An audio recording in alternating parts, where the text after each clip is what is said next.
Мысалы мен клубникаларды айтайын. Мына менің клубникаларым мінекей жеміс беріп жатыр.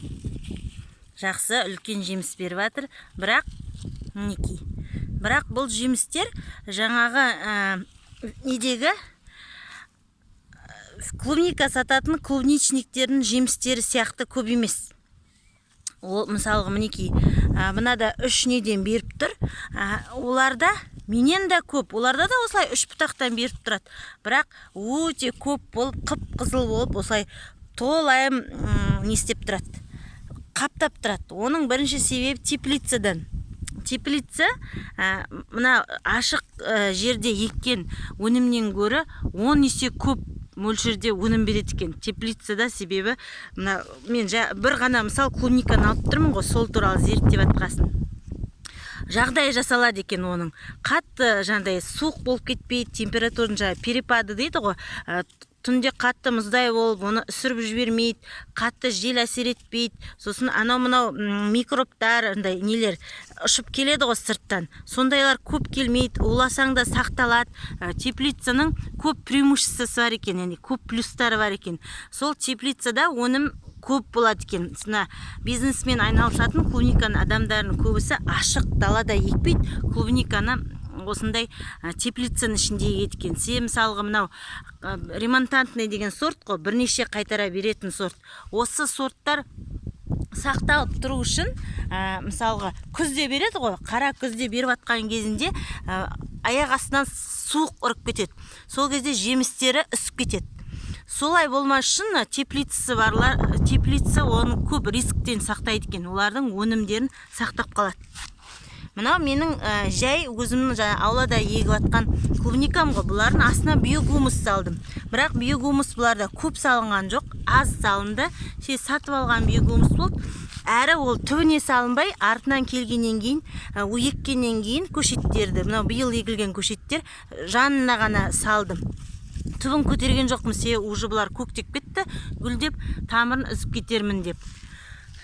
Сонда жаңағы мына сататын клубничниктердің айтып атқаны ғой, осындай еккен клубникалары олар мына капельный поливтың бойымен питание деп, қоректеп, минеральный удобрениелерді постоянно жібереді екен, үнемі жіберіп тұрады. Содан олар үйіп төгіп береді да, минеральный удобрение дегендер жаңағы жалпақ тілмен айтқанда селитра ғой, олар үйіп төгіп береді да өнімді. Сол жылы олар сатады, жаңағы бір кусттан, осындай бір клубникадан олар кемінде 1 килограмм өнім алады екен. Солай ол бір жыл ұстайды оны, бір жылда жаңа ремонтантный сорттар бірнеше қайтара береді ғой. Мысалы биыл ексе жазда, биыл күзде алады олар, сосын қыстайды да, келесі жылы көктемде алады, сосын жазда тағы алады да, сонда бір жыл болады ғой, осы жаздан келесі жазға дейін. Содан кейін бұл клубниканы алып тастайды да, орнына басқа клубника егеді екен. Неге? Негізі клубника 3 жыл тұру керек бір орында. 3 жылдан кейін олар тамырлар көбейіп, үлкен болып, қартайды дейді ғой, алып тастап, жеміс азайды деп басқасын егуіңізге болады. Олар неге 1 жыл ұстайды? Себебі олар жаңағы жасанды түрдегі, яғни табиғи емес, минеральный селитраларды берудің несі? Зияны сонда. Мынаны көп болып 1 жыл беріп жемісін сатып пайдасын көреді да, содан келесі жылға қалса, олар келесі жаздан кейін тағы қалдырайын десе, бұлар шашап қалады да, жемістері ірі болмай ұсақ болып кетеді екен.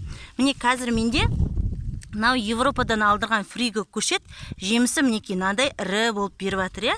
Аллаға шүкір. Сондай оларда сатуға солай ірі болып шығу керек. Себебі сатқан кезде товарный вид болу керек, ірі клубника болу керек қой. Ал келесі жылға селитра деген допинг сияқты ғой, бұлар бар күшін салып, шығып, мол болып бәрін береді да, келесі жыл шашақ болғасын ұсақ өнім беріп қалады екен. Ұсақ өнімді сата алмайды ғой олар.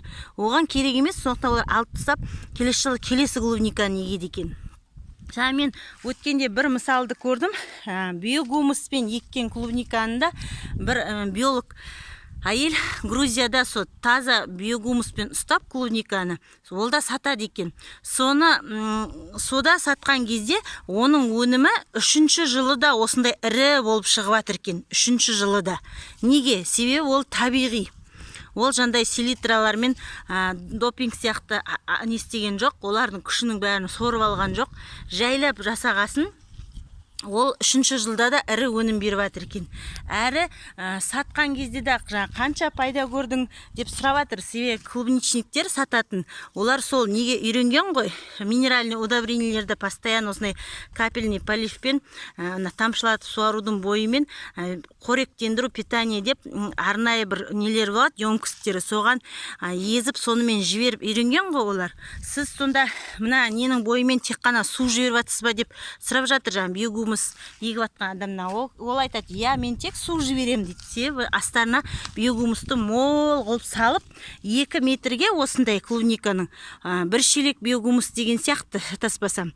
Сондай қылып араластырып салады, және әр түпке тағы салады екен. Сөйтіп беріп, сосын жыл сайын тағы үстіне енді келесі жылға қалған кезде тағы көтеріп, астына тағы биогумус салып жіберіп жабамыз дейді. Бәрінің астына тағы да салып добавкілейміз дейді. Сонда соның арқасында оныкі мол өнім беріп тұр екен. Жаңағы минеральный удобрение, яғни селитрадан қалыспай өнім беріп тұр екен.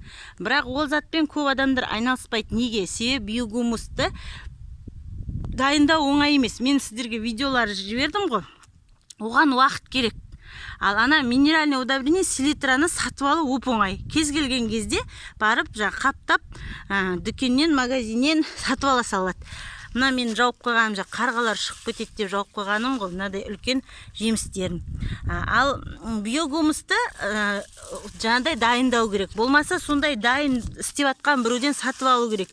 Ал ол сатып алған кезде олар өте көп мөлшерде керек. Жаңағы, мысалға, бізде мына қарапайым аулада мыналарға аммиачный селитра бергім келсе, или болмаса жаңағы монофосфат калий солай бергіміз келсе, 1 шелекке 1 қасық, 1 ас қасық жарайды. Сонымен қаншама клубниканың түбін суарып шығуға болады ғой. 1 бақыраштан құйып шығасын. 1 шелек деген 10 литр ғой. Сон 1 бақыраштан бірнеше клубникаға құйып шығып сөйтесіз. Сонда мынаған бірнеше килограмм